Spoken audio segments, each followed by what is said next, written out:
the West Coast, the East Coast, and deep in the heart of Texas. It's the Geek at Arms podcast with Bryan, Mike, and James. Greetings, everyone, and welcome to the newest episode of the Geek at Arms podcast, a podcast about three guys who share a lot of geeky interests and also a love for the Lord our God. My name is James, and with me, as always, are my good friends Bryan and Mike. Bryan, how are you doing today, good sir? I'm doing quite well. How are you? I am doing all right. Mike, everything good on your end? Hey, I'm happy to be with you guys, so everything's going great. Glad to hear it. And glad that we finally had a chance to get together and record. The end of one year and the beginning of another is always hectic. And we're excited to start a brand new year of Geek at Arms. Hopefully, we'll be able to record at regular times. So, considering that this is the first podcast of the new year, and we just wrapped up Christmas, I thought in lieu of doing our usual Geek Out, we could talk about maybe our geeky Christmases. If and what geeky Christmas presents that we each received this year. Did you guys get anything that just made your inner geek go squee? Oh, yeah. I really didn't. My Christmas was Nerd Light this year for some reason. I don't know. I got Coup, the card game Coup, and that's pretty much it. Oh, that is such a good game. Was all the rest of it just socks? Socks and coal? No, I got a couple of books about cinematography, which I guess in the narrow geekery sense that fits, but some seasons of the TV show House. And my brother, for some reason, randomly gave me one of those little devices that lets you broadcast from your phone to your car stereo, which was completely unlooked for, but very welcome because I had a very, very long drive from Wichita back to Los Angeles. So I got to listen to some thrilling adventure hour on my way home. So basically an FM transmitter that you plug into your phone? Pretty much, yeah. Oh, I didn't even know they made those anymore. Well, it connects by Bluetooth. Oh, and then okay. Transmits to the, yeah, so it's high tech and low tech at the same time. Gotcha. Yeah, it uses Bluetooth to connect to the FM transmitter, which then goes to your radio. Right. No. Really? That's exactly what it does, yes.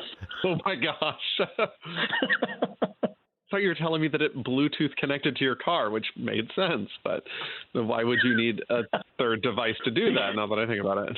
Because I've still got the stock stereo in my 99 Honda. Yeah, Bryan has never had a car which has had Bluetooth in it anywhere. No, you're still making the 99 thing work. I'm considering myself highly advanced for having a CD player connected to the antenna in on that stereo. Fair enough. You're highly advanced for keeping on getting all those years out of your vehicle. I mean, bravo to you, sir. That is true. That car is 20 years old, so 2 decades.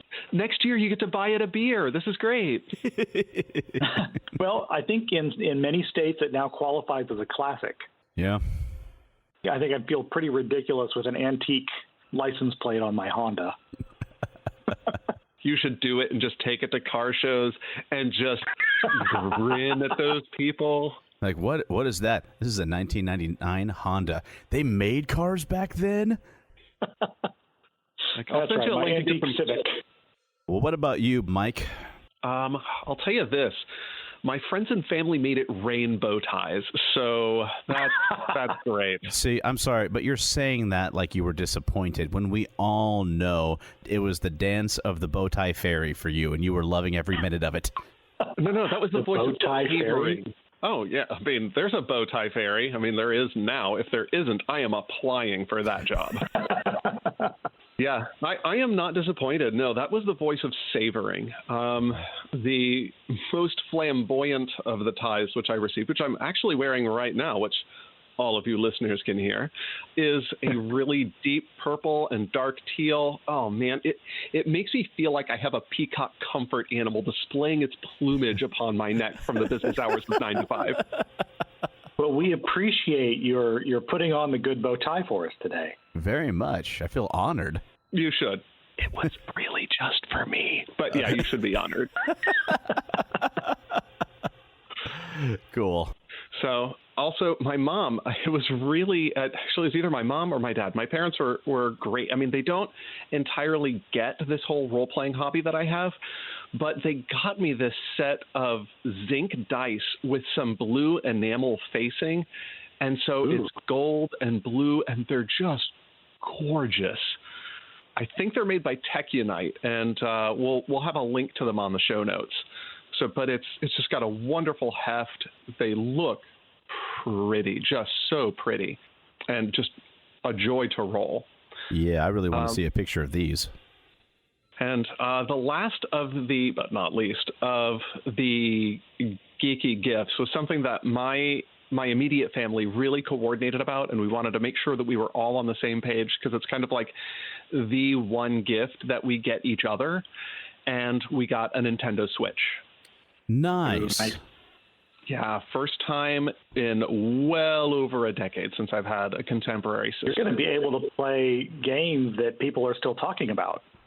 I know, but weird thing, like shortly after we got it, it vanished. Which of your daughter's rooms did it end up in? None of them. I checked both of their rooms. Neither one of them have it, but the Call of the Wild cartridge is gone, and so is my wife. I think that they're all together somewhere. Yeah, it sounds about right. Yeah, she's been getting a lot of great game hours out of that, and it is, I haven't played it yet, but I've watched her play it, and I don't mind. It's so darn beautiful. Mm-hmm. But is it weird playing something that is bigger than 16 bits? It's weird playing something bigger than 8 bits, but I'm getting used to it pretty fast. So, yeah, we actually busted out Mario Kart. Like, the first thing that we did, since it's a gift from Santa. I mean, the kids are 12 and 13, but Santa still exists. They don't believe that, neither do the adults, but Santa still exists. And so the gift from Santa this year was the Switch. So, of course, we set it up. And so that meant that everything had to do their software updates. The games had to update. The controllers had to have a firmware update. That surprised me. But, we spent the Christmas Eve, after they went to bed, getting all that initialized. But we're like, okay, we've got it all set up. Pop in Mario Kart. And we loved the Wii version. And so we're like, oh, this one has Moo Moo Meadows. Let's play that one. And just the graphics of it were amazing. We popped it in, and both of us at the same time just went, oh. Like it was so pretty seeing just the amazing graphics. Yeah. But real brief, I do want to talk about, since the entire gaming world is exploding right now with Smash Brothers, and we have that cartridge, and so there's something that we all need to hear about, and that's Mega Man 11. I love the Mega Man series. I don't hear enough about Mega Man 11 because I did have a friend who said, I don't really like it because, and he kind of explained why it was different from the 8-bit. But it is such the perfect old school homage to everything that I loved in the 8-bit Mega Man series, while still bringing it into a contemporary game system. And the ability to alter time. You have a gear switch that allows you to slow everything around you while you move at either half speed or normal speed, depending on what upgrades you get. And it just brings the timing mechanics of those 8-bit games into a whole new level. So instead of just having an impossible deluge, you now have the impossible deluge with a slight advantage that you can stop it and make it play at full speed at will, which is amazing. Which just prompts the game designers to give an even huger deluge to you so that it becomes even more impossible. Yes. Exactly. Really, that is kind of what they're doing. And there was one time that I was just being hard-nosed and stubborn, like, no, this is the way you play a Mega Man game. No, this is the way you play a Mega Man game, until I was like, but I have this time gear switch. Yeah, let's try this with the time gear. And it was still challenging, but it was beautifully manageable. Mm-hmm. I should mention that you, who has long been a classic gamer with classic game consoles and games, and I've usually had a current console, like my Xbox One right now, and you got a Nintendo Switch. Before I get to my geeky Christmas, I should mention I bought for my wife for a Christmas gift this year a SNES Classic. Oh, you do love her. That's exactly what she said. She's like, you do love me, after she opened it. And we haven't had much time to play it. It's been a busy holiday season, but the few times we have, we've really, really enjoyed it. And I had a Nintendo when I was a kid. I never had an SNES because all of my friends did, and if I wanted to play it, I'd go play theirs. But the SNES was what she was raised with, so that's why I bought her that one. But it has a lot of games that both of us are familiar with and had played a lot. I mean, we've already played Super Mario World. We, of course, have played Mario Kart, which she destroyed me on. I mean, it wasn't even close. So that was a speed bump, basically. I recall her being really good at that way back years ago, too. Yeah, she hasn't really lost a step on that. I played a little bit of Mega Man X. I thought of you, Mike, and it wiped the floor with me. That is a hard game. I'm very happy that you said that just now, because I was questioning my abilities as a gamer. I'm not the greatest, but I'm not bad. I've been playing all my life, and this thing was just kicking the crud out of me. It gets easier as it goes along, because if you can manage to find places where there are power-ups hidden, you can add to your armor and you can add to your life meter. So you get powered up as you go along, which makes the game more manageable. But no question, that game is hard. Beyond that one, I played a little bit of Contra 3. I played the original Contra on the Nintendo, and this one was pretty hard. But then again, I'm also readjusting back to the old SNES joysticks. I'm used to an Xbox joystick with the triggers and with the thumbsticks, and I'm having to wrap my head around it again. So I played that for a short time, but then I started getting into Final Fantasy III, and I got reminded, even at this 16-bit game, that, man, the Final Fantasy games, a lot of them, especially the early ones, are still just fun. Yeah, I think that Final Fantasy is what really started getting my wife into video gaming. Like, that was something that really resonated with her. About the only thing I would change is that I wish that they would have made the cords on the controllers just a few feet longer. You can get some extensions or wireless controllers for it. I already looked on Amazon, and I will be ordering the 10-foot extensions because the wireless controllers are a wee bit expensive. And they seem to have forgotten that we're all no longer 8 years old and sitting 2 feet in front of the TV like we used to, because we don't care about our eyeballs because we're too young to think about that. And all kids do that. Classic experience, James. I know this is how we did it when we were kids. You have to sit on the floor. I'll tell you, it isn't the eyes that's getting me; it's the hands at this point. I mean, I have joint issues in no way related to this podcast, but when I was trying to play on the Switch controller, it was just painful after not very long. And I'm like, well, did I just make a great investment for the rest of the family while I watch? But I bit the bullet and bought a Pro controller, and that made all the difference in the world. Like, I can play up to half an hour or hour at a time without really feeling it in the joints. But that controller thumb on my left thumb really does not like it after playing for all that long at all. So, yeah, talk about your eyes, your joints. It just makes me think what we're going to be like in our retirement homes, what we're going to be complaining about as we're still playing those 8 and 16-bit games. I'm looking forward to it. When our generation gets to the retirement homes, instead of like organized poker games and bingo games and things like that, there's going to be Halo tournaments. And I'm hoping RPG sessions. That's if the three of us get in the same retirement community. Well, I mean, if it's us three in the same retirement community, I'm going to be sitting there complaining, well, I've just told them that all they have is this crappy D&D 54th edition. Where are we going to get the 2.0 that we cut our teeth on? That's what I want to know. Where's my pudding? And I'll be yelling that the nurses have stolen my Xbox One X28 again. Well, they're going to threaten to take your teeth away from biting the orderlies again, I'm sure. But well, they shouldn't take my stuff then. But on to the things that I got for my wonderful wife and family for Christmas. That was geeky. This was the year of getting games. I got quite a few. First off, I got the game Queen Domino. I believe in the last podcast you talked about King Domino. I'm not quite sure. Well, you got to get those two together. Absolutely. And afterwards, we might have Prince Domino.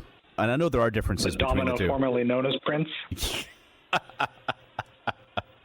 But before this gets any worse, for my folks, I got Terraforming Mars, which is a game that has been on my Amazon list for a long time. I was very happy to get, because most board games, the goal behind it is to defeat your fellow players and be the winner. Whether it's by accruing of victory points, getting to level 10, reaching the escape zone, or forming a monopoly, whatever it is, the basis of it is very adversarial. Now, with Terraforming Mars, obviously you have landed on Mars and you're trying to establish a colony and trying to terraform the planet. But it's a game where there are still victory points, which you are trying to earn, but it looks like one of the goals of the game is to work together with your fellow players to change the planet. And I liked that idea, how we can be...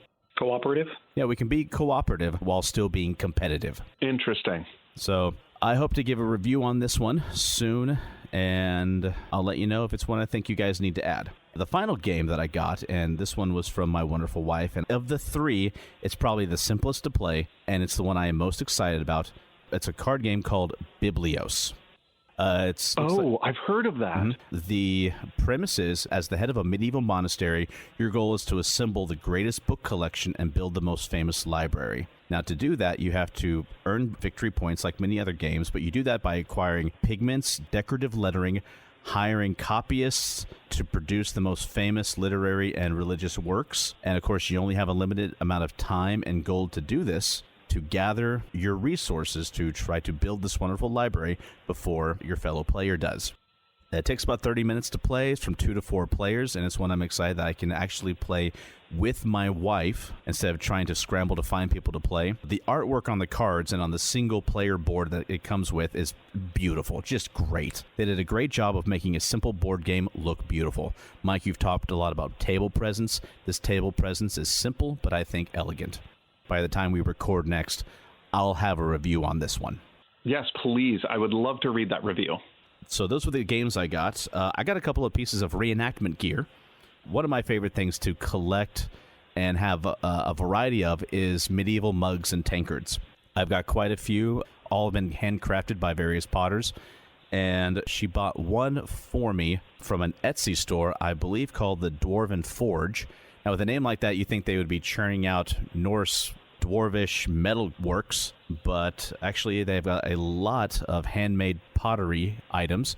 And this was a beautiful modeled brown one, had a beautiful shield on it with a very period-looking heraldic lion. When I saw it, I fell in love with it, and she must have noticed it and got it for me, and it's great.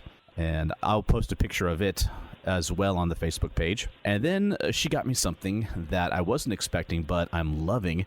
I've talked a lot about how my daughter and I have been attending SCA archery practices, and I've talked about on and off that wonderful book that she bought me about the 16th century English warship, the Mary Rose, called Before the Mast. She bought me a reproduction of a linen and leather quiver. That's a reproduction of one found in the Mary Rose. Wow. And once again, she finds it. Let me say this. If you've never looked on Etsy for really great handcrafted items, check it out. From geeky stuff to decorative items to reenactment gear, it's got a variety on there. And this is a beautiful gray linen quiver. Inside of it is a leather disc with holes punched out of it for holding the arrows in. It holds about 12, I believe. It's tied at one end, and it can be tied at the other. It opens to one side as to let air through, and also if you get anything inside of it, you can clean it out. Now, I haven't had a chance to take the bag and compare it to the ones in the book to see if this is just what someone thought was a reproduction of the Mary Rose arrow bag, or if this is a 100% pure reproduction, but I will be doing that soon. I just haven't had many days at home, so I'm looking forward to checking that out, and any excuse to crack open the book and go researching again, I always love. So those were most of my geeky gifts. I did get a little bit of money from various family members, and the only reason I mention that is because for the past year, I have been saving for a major piece of reenactment gear, and that is a pair of steel gauntlets. Oh, those are pricey if you value your hands. I very much do. Yeah. And the reason I need gauntlets is because I have been getting more into the sport of cut and thrust. I am a rapier fighter, as you gentlemen well know. Mike, you and I have crossed swords on many occasions. And a cut and thrust is a type of combat in the SCA which is similar to rapier, but instead of just allowing the thrust, they also allow percussive blows. And because of that, they had to up the armor requirements for safety reasons. Now, I have all of the other pieces. I have hard shell elbows, I've got a hard covering over the back of my head, and more. But because I use as my primary cut and thrust weapon a two-handed longsword, I needed steel gauntlets to protect my hands and my fingers especially. You can get steel gauntlets as cheap as $60 if you buy them like from a cheap reproduction store in India, and they could be as expensive as $600 if you buy from a source like Darkwood Armory. But I found a company called Steel Mastery that makes gauntlets, and they make them in different sizes. See, if I wanted to go the cheaper route, I could, but they all come in a one-size-fits-all.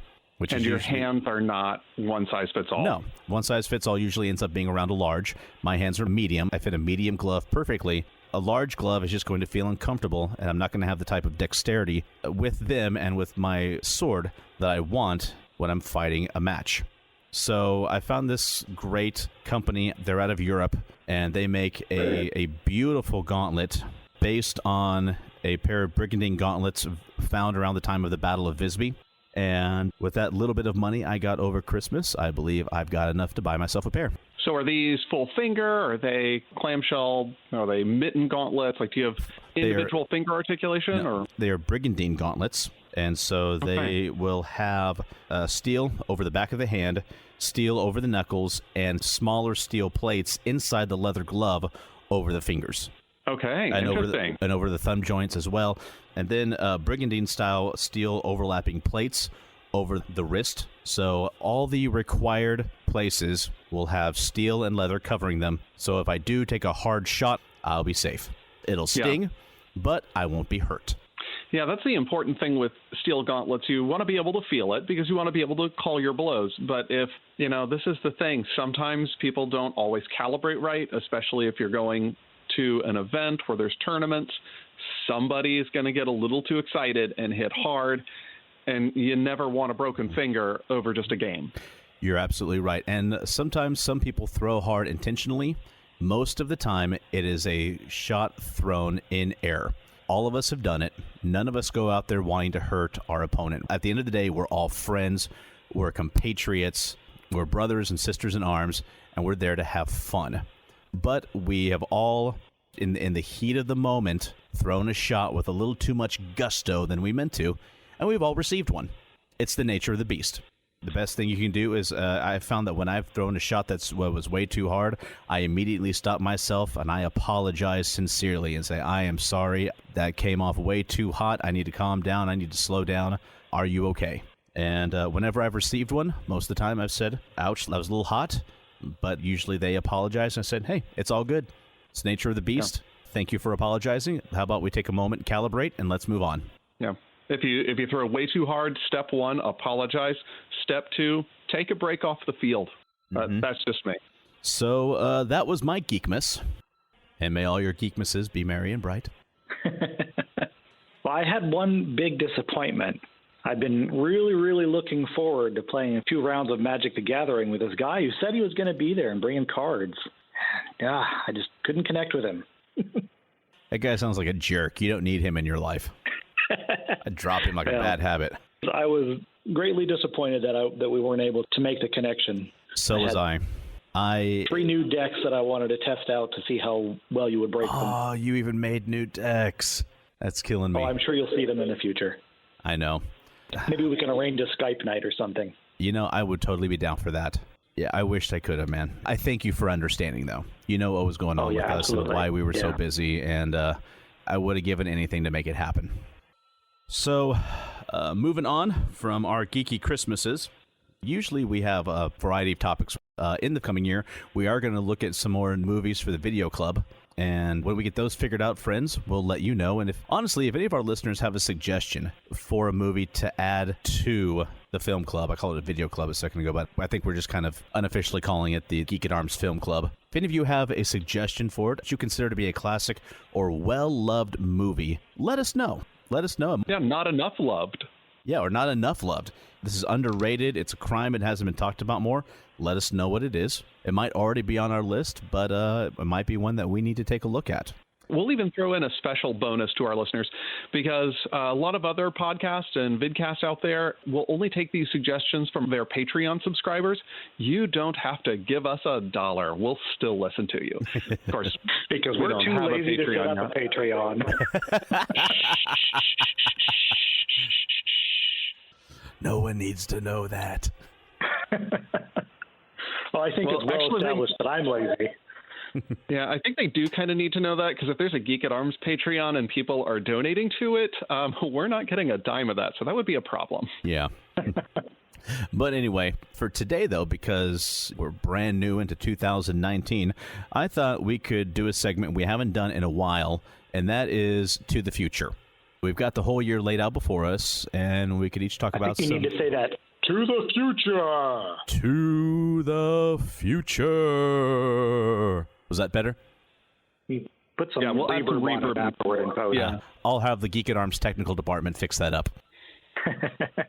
But I thought we could each talk about what's coming up in 2019. Doesn't matter what it is. Run the whole gambit of geekery that we're each looking forward to. I already have my PAX ticket. Hooray! Well, since you're talking about PAX, you can start us off, Mike. You've already got your PAX ticket. Awesome. Remind me, when does PAX East take place? This year, PAX East is March 28th to 31st, and I already have Friday and Saturday tickets. And since it's in late March, winter will not be over yet, so we'll be bundling up and heading on over. And I say we because we're kind of going to do a replay of last year. My 13-year-old daughter loved PAX so much last year. She wants to do it again. And so I'm going to have my very own day on Friday, and then we're going to have Daddy-Daughter Day on Saturday. I look forward to hearing what fashionable earrings she gets this year. She's already talking about what inflatable animals we're going to take with us to bounce around when we're queuing up. So, that is a draw. Nice. Well, besides PAX, what else is coming that you're looking forward to? One of the things that just popped on my radar was a new release from West End Games. That's kind of a surprise, since how they've gone bankrupt at least twice. I didn't know they were operating still. Neither did I. They are not operating. They have had a rocky history since the release of the 3 D6 core rulebooks, the D6 Fantasy, D6 Modern, and D6 Space. There were some issues that happened with the business model. These were some pretty decent products, but the individual who purchased West End Games will admit that role-playing wasn't his primary focus. He got it as a package deal, and so he kind of got in over his head. And after he released everything into an open license, he just kind of hung on to West End Games' name. Like, all of the properties have been chopped up and sold, but there were still trademarks, and that trademark name, West End Games, was still an intellectual property. Well, about 15 months ago, the game company Gallant Knight Games picked it up, and everybody just kind of perked up their ears for a minute. Like, wait a minute. First of all, the fact that the name got sold was kind of a big deal. We thought that would never happen. But then everything fell silent. And it turns out for the last 15 months, they've been delving through every one of the versions of the D6 role-playing game that has ever been. The D6 Legends, which we saw in the DC Heroes, the Ghostbusters version, the Xena and Hercules, and the ever-famous, I should say justly famous, Star Wars role-playing game D6 edition. And they said that what they've done is they've taken a look at all these different editions and they've been play testing them hard. And they've been taking a look at what's worked, what hasn't worked, and how they can get back to some of the things that worked and then update some of the other things for the 21st century. And it sounds like they're vague, but just specific enough to really excite my interest and my imagination, because I love D6. I still game in D6. I still GM in D6. And I want to see this thing come to life. I want to hand them my money and receive a good, solid core rulebook. Has there been any indication on what the price will be when it does come out? $6,059.23. No. I'm going to have to crack open my piggy bank. Yeah, right. Well, there is no price point indicated, like they're talking about their playtesting and development phase. So I'll be honest, it's going to be a hard market because all of these things the rule sets are open. So I would presume that if they continue that open model, that they're going to have to price it to be flexible. I'm sure that if you want to pay for a printed copy, my idle speculation is they'll have a print on demand as well as a drive-through RPG download, but I'll pay for a printed copy to put on my shelf. If I like the rule set, if it works, which I have good faith. Well, and as we learned from Traveler, even if it's not a good rule set, we'll buy it anyway. Was that it? I was just going to say Star Wars, but, Yeah. Star Wars is coming out. It's kind of a given, yes. Yeah. So I'll say this, is that I am really looking forward, of all things, to John Williams' score. Because I absolutely love John Williams' work, and I use it in my Star Wars RPG campaigns all the time. So, of course, I'm going to take the new movies and talk about a role-playing game. But, that's one of the things I'm looking forward to about just having that on my computer. I don't think it's very controversial to say that the score is the best part of every Star Wars movie. Yeah. Yeah. Have you guys listened to the latest episode of Saving the Game? No. Because they talk about using music in an RPG session. Oh, that isn't the latest one. I thought it was the latest one. Okay. It's the latest one I've listened to. Every time I've tried that, it hasn't gone very well. Like, I had this great theme picked out for the recurring villain whom you slaughtered in 3 rounds. So that music was like, oh, okay, well, just toss that cut. Done with that. And how many podcast episodes are you going to bring that up? Not enough. James. I mean, really. All of them. No, I have taken the bold move and I have scored entire game sessions. And it works like just about any other game planning, is that you set forth a plan, you have ideas of how long things will take, you have certain time slots picked out, but never, ever, ever score an entire game session unless you are planning on ditching your work at any point. Because just go ahead and hit shuffle, because that's what you're going to need. Yeah, well, I mean, I will have to turn it off a lot because I'm like, no, you guys have gone in a completely different direction. These emotional notes aren't right. So let's go ahead and shut it down, but let's fade it back in if there does come to be an appropriate emotional moment. And, there you go. But I actually do have, I didn't want to say a whole lot, but, since I'm only talking to you two guys and the entire internet anyway, I started a blog post about how to score a game session or how to use music in a game session. Part of that was inspired by Saving the Game, but I wanted to hone in on my true RPG passion in Star Wars and what do you do with a good Star Wars game session and how to use John Williams' music in it. It's still in process, but we'll see when we tidy it up, wrap it up, and I'll only send it on to you guys for review once I think it's good. I look forward to reading that. Something that we can all look forward to in the future then. Mm-hmm. Well, Bryan, what about you, my friend? Shazam! I'm very much looking forward to Shazam. Agreed. I've been a fan of that character since I was a kid and have been eagerly awaiting finally seeing him come to the screen. And it's going to be a pretty good year for superhero movies between Shazam, Captain Marvel. I may be in the minority saying that I'm really looking forward to Glass, the new Shyamalan film, but I really liked Unbreakable. And I'm glad to see him going back to that. And then, of course, we've got the new Avengers coming up, Spider-Man, Dark Phoenix, Hellboy, all kinds of good stuff. Yeah. I only saw the first Avengers one last weekend. It's all still fresh and new for you, isn't it? At some point, I don't want to say that it jumped the shark for me, but I mean, somebody was certainly on water skis and they were certainly headed towards a shark. When I heard, oh man, Marvel killed off half their universe, I'm like, wow, that's quite a dramatic hyperbole. I wonder which few of these characters are going to die. And then I realized, no, literally half of everybody died. I'm like, okay, they're going to pull the rabbit out of the hat and fix this in soon.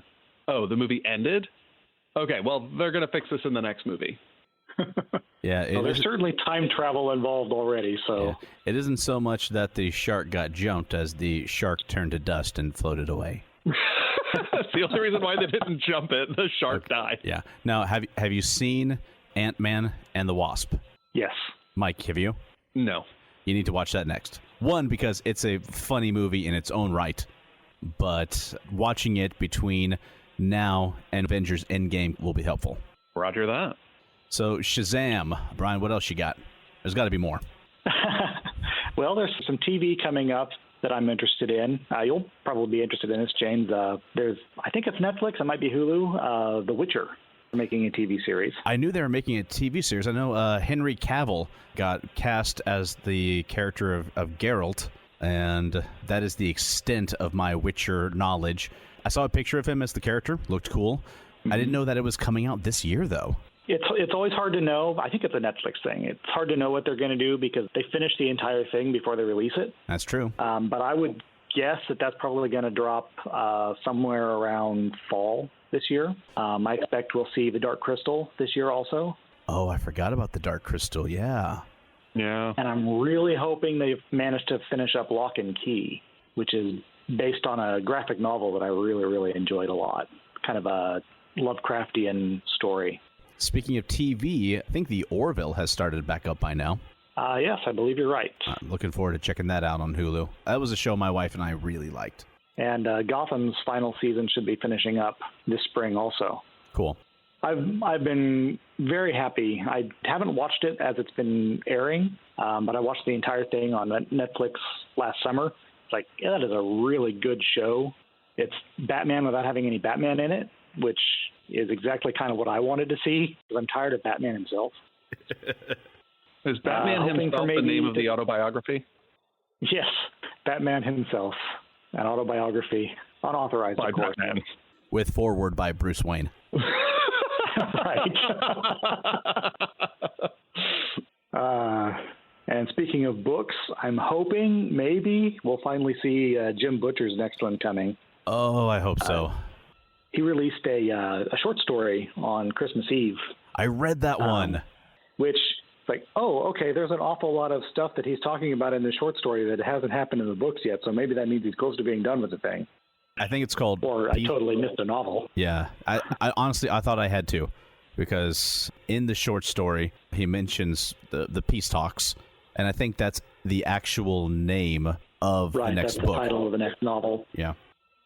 And Tad Williams has another one that should be out. I think that's got a release date in March or April or something like that, called Empire of Grass, which is the next book in his Austin R. novels.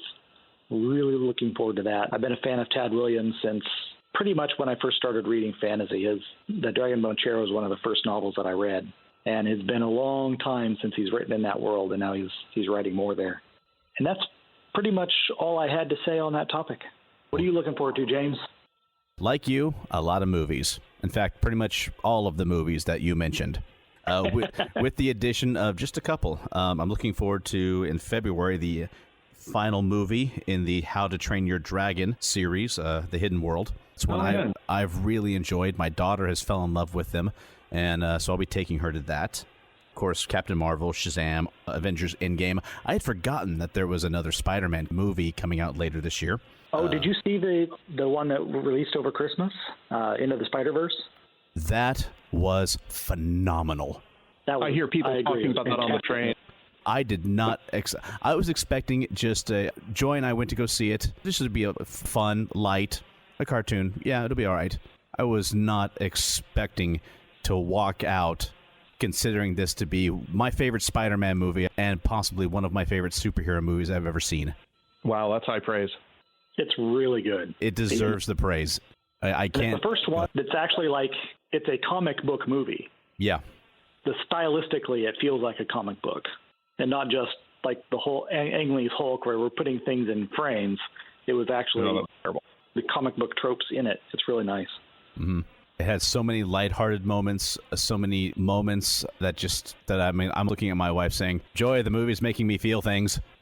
Why is a Spider-Man movie giving me feels? And the music was wonderful. And I read later that to give it that extra comic book feel, that the animation was done on computer, but afterward, the artist would then go in the frames and hand pencil some of the lines.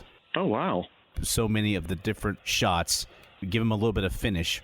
I don't know what program or how they would do it, but just to give it more as if an artist was actually sitting in front of an artist board, has the panels in front of him and was hand drawing in each one. I didn't know that, but it definitely feels that way. So, Mike, go check it out if and when you can. And same to all of our listeners. Spider-Man Into the Spider-Verse. I look forward to the next one. They've got to make another one. This one was just way too good for there to be only one. Mm-hmm. What else? Also looking forward to Star Wars Episode 9. All that we know about it is that it's called Star Wars Episode 9, and that it will have an awesome score by John Williams. And finally, looking forward to Godzilla King of Monsters. Is this going to be like a CG Godzilla or a person in a suit Godzilla or what? A little bit of both? How are they doing this one? I'd be fine with all of the above. Fantastic. It's the CG Godzilla. He looks a little chunkier even than the previous Godzilla movie I thought that 3-4 years too ago. From some of the shots, but we'll have to wait and see. He hasn't been working out. He hasn't been doing any cardio, so Yeah. just been packing on the pounds. So that's the movies I'm looking forward to. I've got a couple of video games that are coming out soon that I'm really wanting to get my hands on. The first one coming out in March is a game from BioWare called Anthem.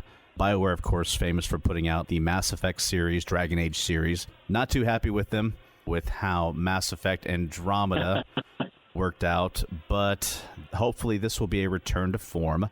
I'm hoping for a game with some good action, with some legitimate RPG elements. And it's about humanity is on this alien world. Most of humanity lives behind giant walls. You take on the role of a freelancer who puts on a special armored mechanized suit that goes on adventures and completes missions. There's been a lot of hype for it. They've been advertising it very well. The gameplay that they have released looks beautiful, so have my fingers crossed for it. In addition to that, it's funny, that's a science fiction game. Most of this past year, I've played a science fiction game in Destiny 2, and usually when I've played one genre of game that long, I kind of want to switch up gears to something different, but between Anthem and this other game I'm about to talk about, I'm kind of sticking with it, and that's a game from Obsidian Entertainment called The Outer Worlds. The developers, Obsidian Entertainment, same group that put out Fallout New Vegas, which to many Fallout fans, that is like the pinnacle of Fallout gameplay. And yeah, it is.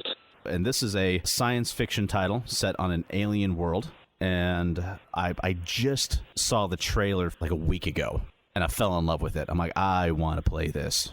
It'll come out sometime in 2019, no definitive date yet. Hopefully it'll have some great RPG and storytelling elements. I liked Fallouts 3. I never got to play New Vegas. I loved Fallouts 3 and 4. Stayed far away from Fallout 76. I unfortunately did not. Yeah. Considering that it comes from the New Vegas people, my fingers will be crossed for it. And what else? The final thing that I'm looking forward to in September is the kingdom, in the SCA, the kingdom that I live in, the kingdom of Onstiora. It is Onstiora's 40th anniversary. And so, of course, they're going to have a big event.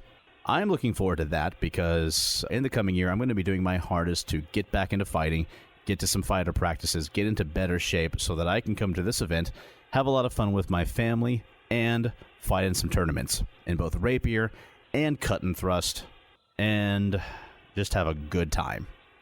And that is my 2019, how I'm hoping it will shape up. And, Mike, as we head into the new year, what's the new way that we can keep the zombie horde at bay in 2019? This actually came from a question that Bryan posed to me. He had said that a member of his family has a number of home emergency procedures and emergency evacuation plans for her house, but does not have a zombie evacuation scenario. I think that's a valid question, because zombie evacuation is a difficult scenario, as we usually hope that our home or our fortification will be a place that we're going to be able to hold up. But losing your position is something that you and your friends and family do have to plan for. And in this case, you're really going to be counting on at least some of your friends or one of your friends to help for this escape. when it becomes clear that you and your loved ones have to make a getaway, you should use what zombie preparedness strategists refer to as the Tanya Harding maneuver. You got to whack one of those deadbeats in your party in your lair as hard as you can in the kneecap. And that gives the zombies something to chew on as the rest of you and your family make your escape. I don't have to outrun the zombie horde. I just have to outrun you.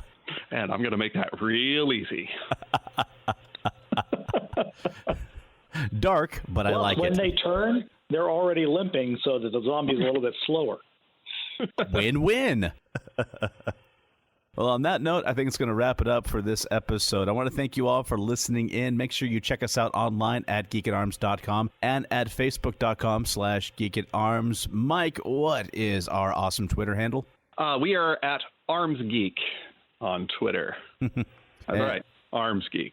And if you check us out on Google or on iTunes, leave us a review. That helps us know that we're doing a good job, and it also helps other people find the podcast as well. And from Bryan, Mike, and James, we all want to say be safe, be blessed, and be geeky. Thanks for listening to Geek at Arms. Music for this podcast was provided by Incompetech.com. For more, check us out at Facebook.com/Geek at Arms. Give us a like and maybe even subscribe to us on iTunes. That would be awesome.